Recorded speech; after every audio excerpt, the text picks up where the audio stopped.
Okay, Lloyd over here. He's going to come back to another subject that he has prepared for us. Thanks so much, Lloyd, for doing this, taking the time to do it. And this has to do with abrogation. Now, abrogation, I've always heard, and remember, there are two verses in the Quran that speak about abrogation. In chapter 2, verse 106, and in chapter 16, verse 101. That which we give, which is called mansuk, we give something better, which is called nasik in Arabic. So mansuk is the original verse, that's the first verse. Then another one is given by Allah at a different date, a later date, and that is known as nasik, which is strong. The one is weak, the other is strong. So the strong abrogates the weak, eradicates the weak. It's referred to really as the abrogating and the abrogated. That's how they typically refer to it within the text. Okay, abrogating would be nasik and abrogated would be mansuk, the earlier one. Now, the difficulty with the Quran, of course, is which comes first, which comes second, because there's no chronology in the Quran. It's ulta pulta, it's all over the place. Rule of thumb is when you take the Quran and you just, at least in the Quran, and you're going to be going into the study and explaining that, but from the Quranic standpoint, this is the first half, this is the second half. That was Medinan, that was Meccan. So the second half actually came first. The first half came second, turned upside down, you got the right sequence. There's more than one kind of abrogation. I'll just briefly mention another type of abrogation called mantuk and mafhum. Have you heard of those? No. Okay, so very briefly, and I can do this at another time, but mantuk and mafhum. Let's say a verse in the Quran says the sky is blue. And now Muslims have a look outside and they realize they made a mistake and the sky is bright pink. What happens is the verse still says the sky is blue because that is what is in the text. However, when it is read by the scholars, it is understood to mean the sky is bright pink with yellow stripes. So you have the mantuk, the old meaning, and the mafhum, the understood meaning, if not the literal meaning. Does that make sense? Okay, so this correction needs to be made every time it's repeated, is what you're saying, or this is because they know it is wrong. They know the original is wrong, therefore they create a new understanding. I'm not that well versed that I have to go into my notes to get the specifics on that. However, just understand that it exists, that it is there. And then I must also mention, and I can do this again another time, but abrogation is not only a replacement of an older, less applicable verse with something new. However, abrogation, according to the scholars, actually are also there by Allah to fix Muhammad's mistakes. The scholars do state that. We can go through the topic another time, but I also just want to clarify for the audience that the Quran abrogates the Quran. So newer verse abrogates older verse. The hadith have exactly the same. A newer hadith abrogates previous hadith. However, understand, a newer hadith can abrogate an older Quran verse, and a newer Quran verse can abrogate an older hadith. Whoa. Hold on a minute. Are you saying the hadith can abrogate the Quran? Yes. How many Muslims know this? I've never heard this before. I have always heard that the Quran is sacrosanct, that nothing abrogates. No, it is not. It is abrogated. Okay, all right. The Sharia is sacrosanct. Remember last week I read that the Sharia can never be abrogated or annulled. The Quran has been abrogated. The Sharia can never be. Within the Quran, the law of abrogation exists for that very reason, but I've never heard it is covered in the Sharia. They have rules on abrogation within the Sharia. They discuss it. So you're saying the most sacrosanct of all the three genera of authority, the Quran, the Hadith, and the Sharia is the most is the strongest, is the most authoritative. Okay. It is the ijma, the consensus is the primary source of ruling, of legislation, of authority. Yes. And that's why you spent so much time on the Sharia, because you know that this is what they have to follow. Fascinating. Okay, this is good. All right, continue. All right. Right, so maybe we can jump onto the topics. It's just 3 slides, really. I just want to talk about a couple of subjects about how Christianity has been abrogated by Islam. So I'll share my screen and we'll just jump into that. Christianity has been abrogated by Islam. It has replaced all religions before it. So this is the Reliance of the Traveller, and you did say earlier that it is the Shafi'i school of fiqh manual. However, I do want to clarify, Jay, this is the most popular Islamic law manual in the world. Oh, so it's used by the Maliki and the Hanbali and Hanafi schools as well? This is the single most common and single most popular Islamic law manual in the world. Okay. It was written to be accessible. It is a single volume. It is not 4 volumes of thousands of pages. It's a single volume, and therefore it is very popular, and it is used by all schools of Islam. Would you suggest we buy it and have it in our library? I would strongly recommend that. Obviously you can download as PDF, but yes, it is a very valuable resource. We will put right there at the bottom in the description box. We'll show you where you can get it in PDF. So if you do want it, if you don't want to have to buy it, you can go ahead and get it. It's just one volume, and therefore I would suggest, as Lloyd is saying, that you all get a copy of it. So, section W 4.0, the finality of the Prophet's message, taken from section A 1.5. This section has been translated to clarify possible confusions among Muslims as to Islam's place amongst world religions. They clarify for us here in point 2, previously revealed religions were valid in their own eras, as is attested to by the Quran. However, they were abrogated by the universal message of Islam, as is equally attested by many verses of the Quran. And these points are worthy of attention from English-speaking Muslims who are occasionally exposed to erroneous theories advanced by some teachers and Quran translators. And these erroneous theories are, they affirm that these religions' validity, or they're affirming these religions' validity, but denying or not mentioning their abrogation. So Islam has abrogated Christianity, right? Or that it is unbelief, kufr, it is unbelief for a Muslim to hold that the remnant cults, now bearing the names of formerly valid religions, such as Christianity or Judaism, are acceptable to God, Allah the Most High, after he sent the final messenger to the entire world. This is a matter over which there is no disagreement among the Islamic scholars. This is the ijma. Now, Islam is the final religion that Allah will never lessen or abrogate until the last day. Wow. Okay. So we are remnant cults of formerly valid religions. When we pray according to the Islamic law, our prayers fall as ashes, as dust at our feet. Allah doesn't even hear us. He is blind to us. Okay. Wow. Puts us in our place and shows us where we are in the view of Muslims. And you can see, if they've been reading this, why they look down upon us. So it happens in every religion. Catholics do that to Protestants. Protestants see Jehovah's Witnesses and Mormons as cults. So we do that all. We kind of look down on the other as being something less than. And here you see that there's an injunction. That now we do that just between ourselves. There's nothing written down that says that Protestants are cults or that Jehovah's Witnesses or Mormons are cults. We just say that off the top of our head. Here, this is actually written down as an injunction that all Christians and Jews, in this case, are nothing more than cults. Right. So hopefully that clarifies, and we'll move to the next. Now, understand that Islam teaches that Abraham hates Jews and hates Christians. So let's have a look here at Quran 60 verse 4.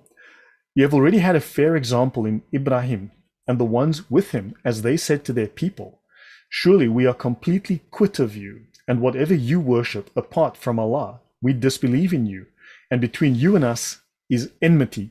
Enmity is defined in the dictionary as hostility, hatred, ill will, animosity, antagonism. So between you and us, enmity has appeared, and abhorrence. Abhorrence is defined as extreme repugnance, loathing, and abomination. So between you and us, enmity has appeared, and abhorrence forever, until you believe in Allah alone. Except that Ibrahim said to his father, I will definitely ask forgiveness for you, and in no way do I possess anything for you from Allah. Now that's from the Dr. Ghali translation, Quran 60 verse 4. Now, there's an Islamic doctrine called the doctrine of al-wala wal-bara, disassociation and enmity, or loyalty and disavowal. You will find other terms utilized. So do understand that this loyalty and disavowal, this doctrine, teaches Muslims to hate Jews and Christians, because Abraham hates us, and Abraham hates us because Allah hates us.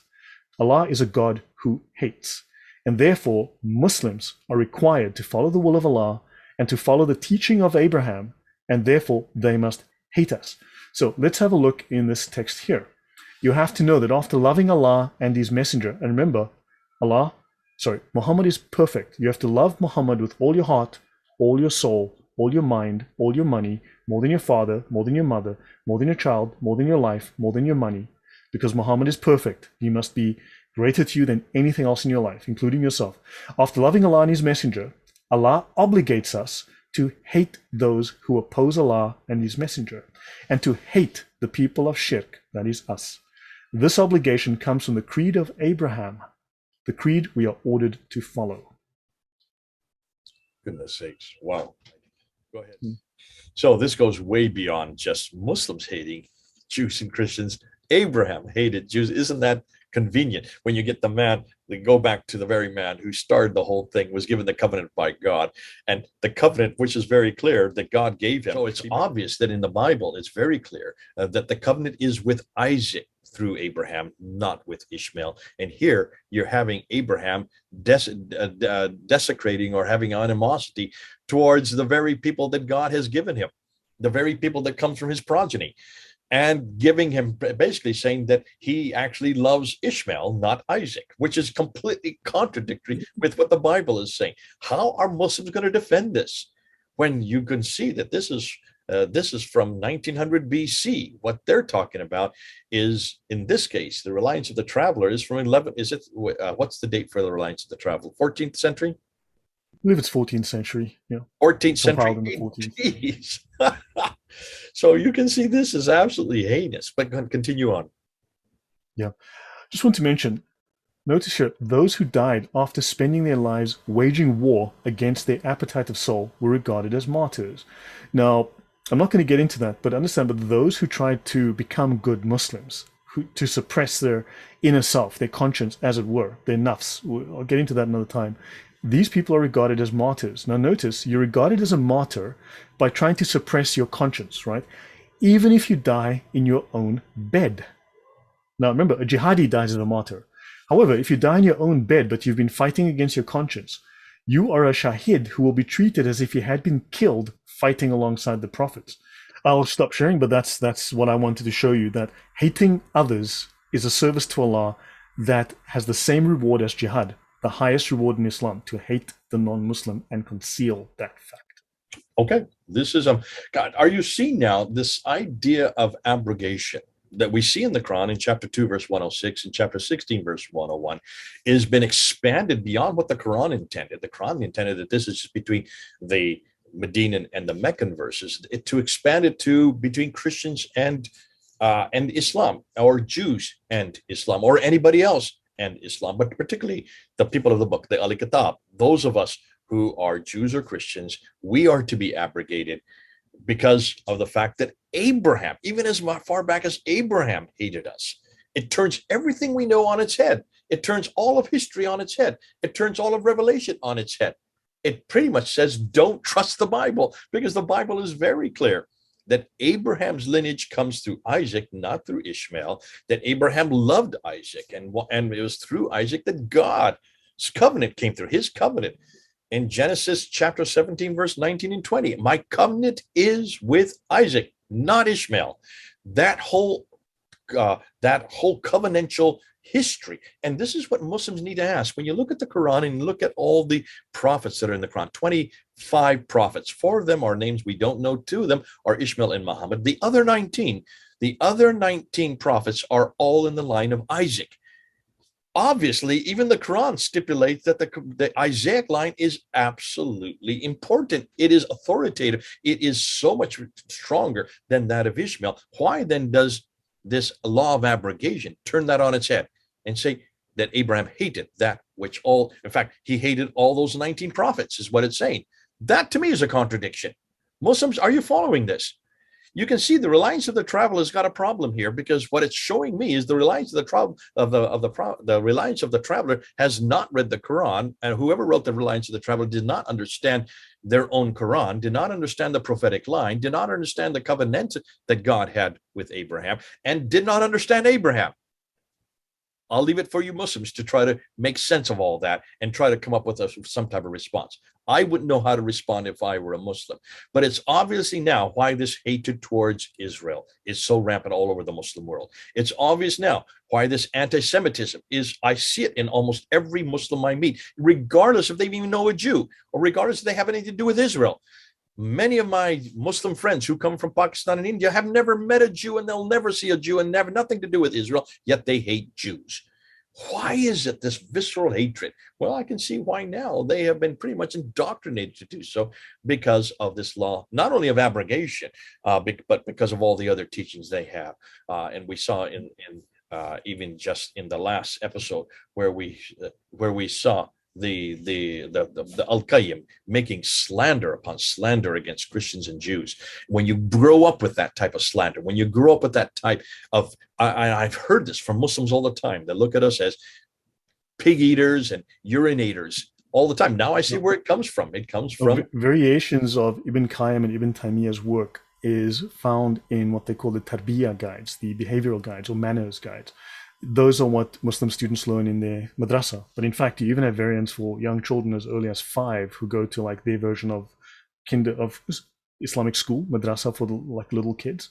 Yeah. The same content is there in those manuals at the madrasas as well. Wow, amazing stuff. Listen, this is good stuff that Lloyd's bringing to us. It's very practical. You can use it. And Muslims, you're going to have to respond to it. I don't know how you're going to do it. I'm glad I'm not in your shoes. I'm glad I don't have to support this kind of vitriol and this really this whole category of abhorrence and animosity towards people like us. Nonetheless, it would be easy if there were nice Sharia verses or Sharia rulings, Sharia laws that said the opposite. If I'm wrong, and Muslims do say in the comments, I'm wrong, I'm a Google scholar, but this is directly from the major fiqh. If the fiqh says something else, bring us that fiqh text and show me where on the page it says that, how I am getting this wrong. Come back at us. Let's see what you have. That's not going to happen, but you're welcome to try. Now, listen, we do need to end this off. This has been a good episode. What I would like you to do next is to go and unpack taqiyya for us. You introduced it in that last slide. I want to know what you mean by this. What and exactly is this taqiyya? Where are Muslims coming from? Where do they get this idea of dissemination, not being truthful whenever they're outside of Dar al-Islam and they come into Dar al-Harb, which means a house of war, which means it's worse than that, Jay. Okay, well, that's going to be the next episode. So listen, we'll leave you all now for this time. It's been good to have Lloyd here. Comment there. You've got the comments. Just go ahead and comment down below.